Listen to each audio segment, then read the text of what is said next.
ملک کا نام ہے۔ یہ ملک جو بنا ہے تو کون سی تاریخ کو بنا ہے؟ 14 اگست 1947۔ 14 اگست 1947۔ جیسے ابھی 14 اگست آ رہی ہے، آج 10 ہے۔ آج کیا ہے؟ اگست کی 10 ہے۔ کل، پرسوں، ترسوں، اس سے پرلے دن 14، وہ ہوگا بدھ کا دن۔ تو بدھ کے دن 14 اگست کو۔ اب انگریزی کے لحاظ سے تو یہ تاریخ ہے، تو اسلامی لحاظ سے کیا تاریخ ہے؟ اسلامی لحاظ سے صفر کا مہینہ۔ کس کا ہے؟ اسے کہتے ہیں صفر المظفر۔ پچھلا مہینہ جو گزرا ہے وہ محرم کا تھا، اسلامی سال کا پہلا مہینہ تھا، اور یہ اسلامی سال کا دوسرا مہینہ ہے۔ اور اگست جو ہے وہ انگریزی سال کا 8واں مہینہ ہے، وہ انگریزی سال کا 8واں مہینہ ہے۔ یہ اسلامی سال کا اب جو چل رہا ہے یہ کون سا مہینہ ہے؟ دوسرا مہینہ ہے، اور اس کا نام کیا ہے؟ صفر المظفر۔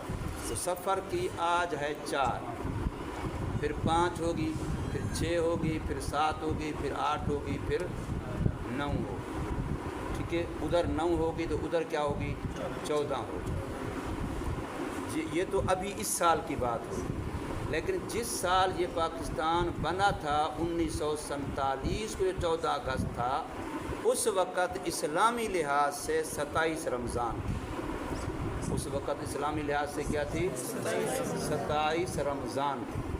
اسلامی لحاظ سے رمضان کی 27 تھی، اور انگریزی لحاظ سے اگست کی 14 تھی جب پاکستان بنا تھا۔ اسلامی تاریخ کون تھی؟ تیرے ہاتھوں کو پتہ نہیں کیا مصیبت ہے۔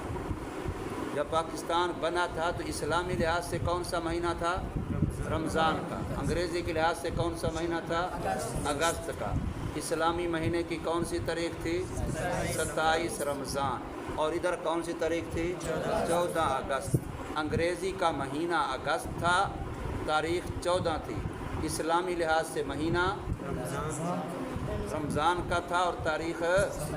تو رمضان کا مہینہ افضل ہے یا اگست کا مہینہ افضل ہے؟ میں کل سے پوچھ کے مسلمانوں بتاؤ، رمضان کا مہینہ افضل ہے یا اگست کا مہینہ افضل ہے؟ رمضان۔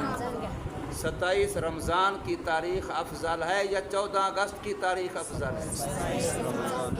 میری بات سنو، کس کو سنو؟ اب تو مسلمان ملک بن رہا ہے، مسلمانوں کا ملک بن رہا ہے۔ انگریزی تاریخ بھی آج یاد ہے، انگریزی مہینہ بھی آج یاد ہے، اسلامی مہینہ بھی کسی کو یاد نہیں، اسلامی تاریخ بھی کسی کو یاد نہیں۔ اس بابے سے پوچھو، اس بابے سے پوچھو، اس بھائی سے پوچھو۔ 14 اگست سب کو پتہ ہے، اگست 14 اگست یوم آزادی، لیکن یہ پتہ نہیں کہ 27 رمضان یوم آزادی، یہ کوئی نہیں بولے گا۔ اگست کے مہینے میں پاکستان بنا تھا، یہ سب کو پتہ ہے۔ رمضان کے مہینے میں پاکستان بنا تھا، یہ کسی کو پتہ نہیں۔ حالانکہ ملک کون بنا رہے تھے؟ مسلمان۔ کون سا ملک بن رہا تھا؟ اسلامی ملک پاکستان۔ تو حق تو یہ تھا کہ کون سی تاریخ یاد ہوتی؟ اسلامی مہینہ یاد ہوتا، اسلامی تاریخ یاد ہوتی، جو کہ رمضان مہینہ بھی عظمت و شان والا ہے، اور پھر پورے رمضان میں سے 27 رمضان سب سے عظمت اور شان والے ہے کہ نہیں ہے؟ ہے کہ نہیں؟ لیکن وہ یاد نہیں، یہ یاد ہے۔ کیوں؟ اس لیے کہ ہم مسلمان نام کے ہیں، اصل ہم انگریز ہیں، اس لیے ہمیں انگریزی تاریخ بھی یاد ہے، انگریزی مہینہ بھی یاد ہے۔ مسلمانوں والے اسلامی مہینہ بھی یاد نہیں ہے، اسلامی تاریخ بھی یاد نہیں ہے۔ اور میری بات سنے، لامبو تو باہر نکلے، تیرے سے کوئی پوچھ لے تو کوئی پتہ پوتا نہیں ہے۔ ایک اعتراض کیا جاتا ہے، میری بات کو ذرا سمجھنا بڑی ضروری بات ہے۔ ایک اعتراض کیا جاتا ہے، اعتراض یہ ہے کہ پاکستان بننے کے مولوی مخالف تھے۔ یہ اعتراض ہے خصوصاً ہمارے اوپر کہ دیوبندی مولوی پاکستان بننے کے مخالف تھے، خلاف تھے۔ یہ کس منہ سے پاکستان کی بات کرتے ہیں؟ ان کے تو بڑے جو تھے وہ پاکستان کے خلاف تھے۔ میں آپ سے اس بارے میں 2-3 باتیں صرف آپ کو یاد دلاتا ہوں، اگر آپ سمجھدار بچے ہیں تو ان کو سمجھ لیں گے۔ پہلی بات یہ ہے کہ پاکستان کا مصور پاکستان وہ کہا جاتا ہے علامہ اقبال رحمہ اللہ تعالی۔ کس کو کہا جاتا ہے؟ مصور پاکستان کتابوں میں لکھا ہوا ہے، اور زبان زد عام ہے، ہر پڑھے لکھے بندے کو پتہ ہے